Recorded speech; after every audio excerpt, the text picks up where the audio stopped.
Blinking red, so it's recording. Me and technology, I'm just asking. It's all recording? We are rolling. We're rolling! Fantastic. It's happening, guys. It's happening. It's really happening. Guys, thank you so much for your time. First show of this tour across Europe and UK, 10 different countries, 16 different venues waiting for you. I think that's still part of Europe. UK. You think so? What can we expect from tonight's set list?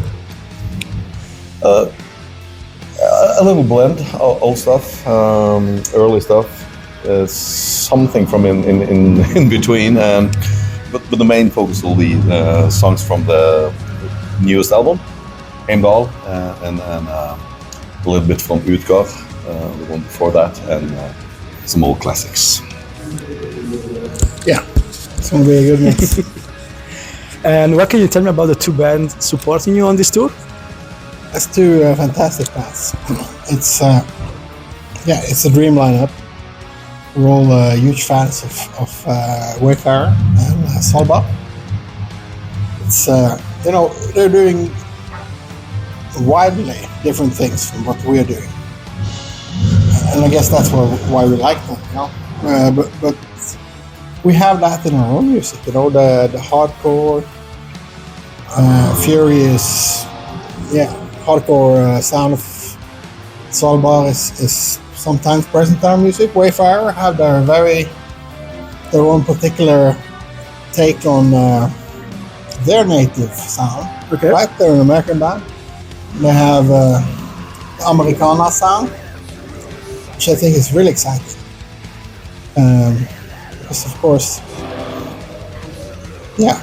I think they're doing the local version of their sound, of what we're doing.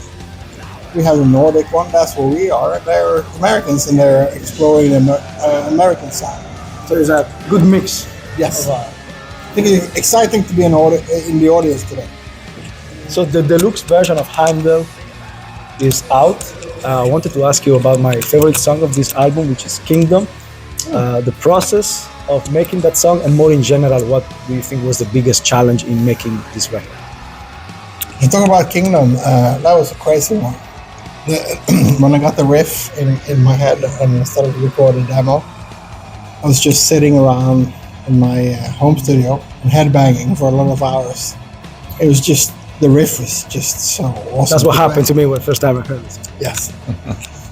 So, kept playing it and then I sent a message to Grutle and talked about the song and how that middle part with the what do you call him? A druid?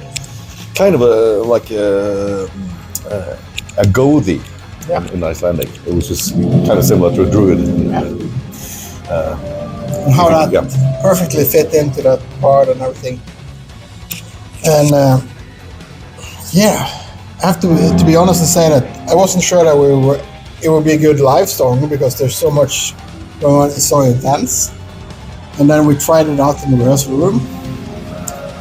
I think it damn works. It works. Are you gonna play it, Ryan? Yes.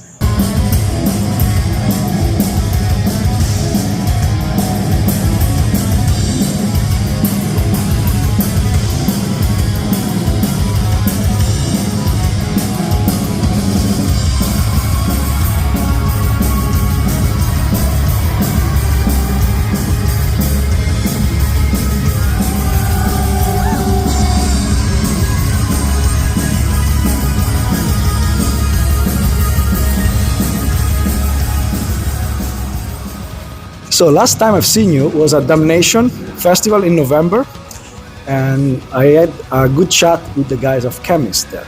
Oh. And we talked about a possible collaboration between the two bands. I think what they said was, and I quote, weird 70s prog rock kind of thing. Well, that's one of our main influences. Both bands, I guess. So we have a deep love for progressive rock. And from 60s, 70s. So that's a big part of the ENSLAVED DNA, and I'm sure the Chemist DNA as well. Think it's gonna happen at some point, like tomorrow? I'm sure it is. You guys started as a black metal band back in '91. But I would like to say that in each and every album you try to open your musical horizon. So my question is, how do you approach a new record? Is always like a clean slate? Is like, let's forget what we've done in the last 30 plus years, or it's kind of simple, because I mean we're constantly searching for new interesting music to listen to. We are always trying to open up our musical horizon. Even from day one, we always hated the idea of repeating ourselves. I mean, I don't think we would stick together as a band for that long if we tried to be AC/DC or Motörhead, you know, try to stick to the formula, because I guess we were never comfortable with the formula. So we had an urge to change it constantly, and I think that has kept the band alive. so it's a bit about taking risks every time. Enjoying chaos. Enjoying chaos, enjoying development, Like- and don't be afraid to taking risks. Yeah, that's a main ethos, really. Yeah. Do you have a favorite song to play live at the moment? Ooh, good question. I think Heimdal. That's right. It's my favorite these days. Because it's so heavy. Yeah, it's really heavy, and it's like mine as well, I would say at the moment, because it's like to perform a perfect version of such a song live, it takes like at least 100 concerts, maybe. Yeah. because it's so many layers. It's like some parts are seemingly simple, but I mean there's a red line through the song, but it's so many traps really, and you have to be really focused, and at the same time really into it. So it's hard to explain, but it really takes a couple of shows at least to kind of get into it as a band. So and it's a very challenging song and very enjoyable song to play. And the Dead's there. Oh yeah. That's a lot of fun.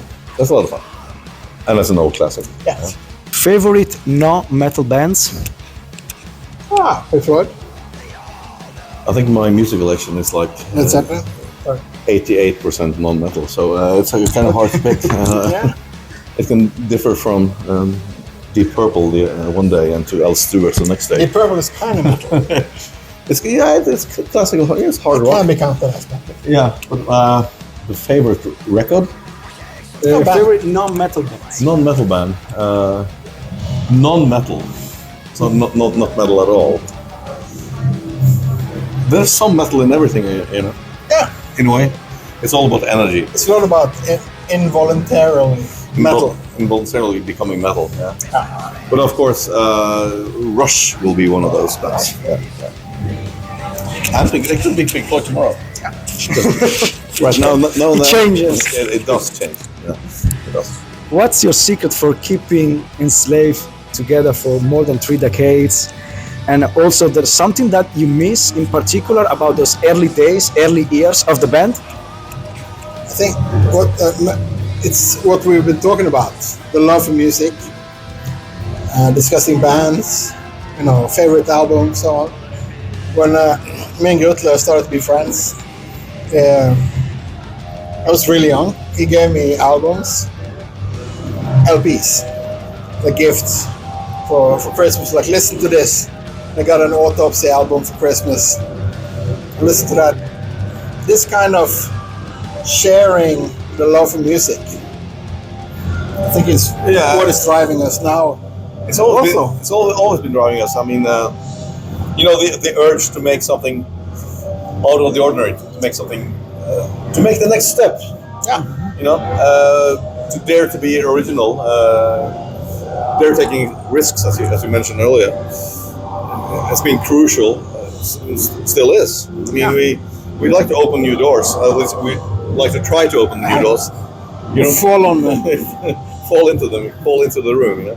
Thanks to everyone coming out to London tonight and for the entire tour. It's a crazy privilege to be able to be playing in a band almost 35 years now, and still people are excited, like we are. And thanks to you guys for being interested in what we're doing. Thank you. Lights out in London. Hold on till the end. With the smallest microphone in the window.